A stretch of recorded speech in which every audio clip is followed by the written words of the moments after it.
गोजोनथाव बाथ्रा बिटिआर सरकार लोगोसे UPPL दोलोनि गाहाय एबा जोंनि UPPL दोलोनि आफादगिरि आरो बिटिआरनिबो गाहाय खुंगिरि मुस्रि प्रमद बर' बिथांनि दैदेननायाव जोंनि सरकार आरो दोलोआ जेरैबायदि खामानि मावदों रायजोनि खाथियाव थांनानै रायजोनि मोनफ्रोमबो जेंना जेंसिखौ सुस्रांनायनि थाखाय जेरैबायदि राहा लादों बेखौ नुनानै बिटिआर ओनसोलनि गुबुन गुबुन हारि माहारिनि सुबुंफ्रा UPPL दोलोआव योगदान जादों आरो बेबायदि हिसाबै जोङो थांनाय दाननिफ्राय बिटिआरनि मोन 40 समस्तियाव भट सन्मिलन लागासिनो दङ आरो बेबायदिहाय दिनै 32 नं भेरगाव समस्तिनि सिङाव जोङो भट सन्मिलन लादोंमोन आरो दिनै बे भट सन्मिलनाव जोंहा 3000निख्रुइबो बांसिन भट लेभेलनि सोद्रोमाफ्रा बाहागो लादों 79टा भट केन्द्र दङ जोंहा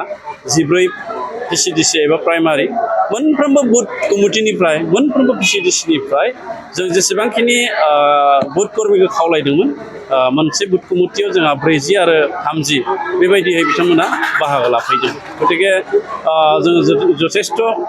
मिजिं थिदों जे रायजो राजाफ्रा जेरैबायदि जोंखौ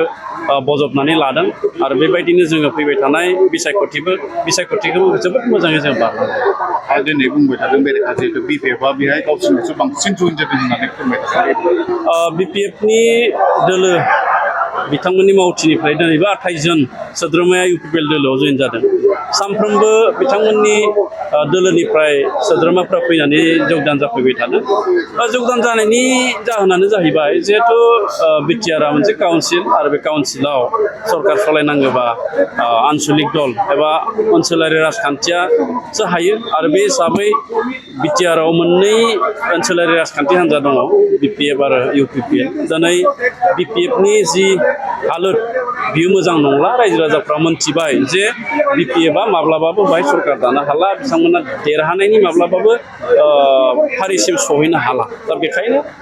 बिथांमोना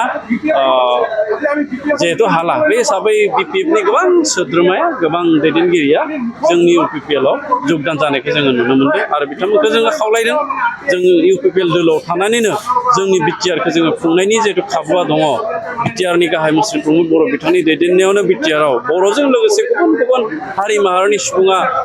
आवगायबोदों दा बे हिसाबै जोंनि BPFआव थानाय बर' आरो गुबुन गुबुन हारि माहारिनि सुबुङाबो जोंनो फैनानै एखेलगे जों खामानि मावनो हायो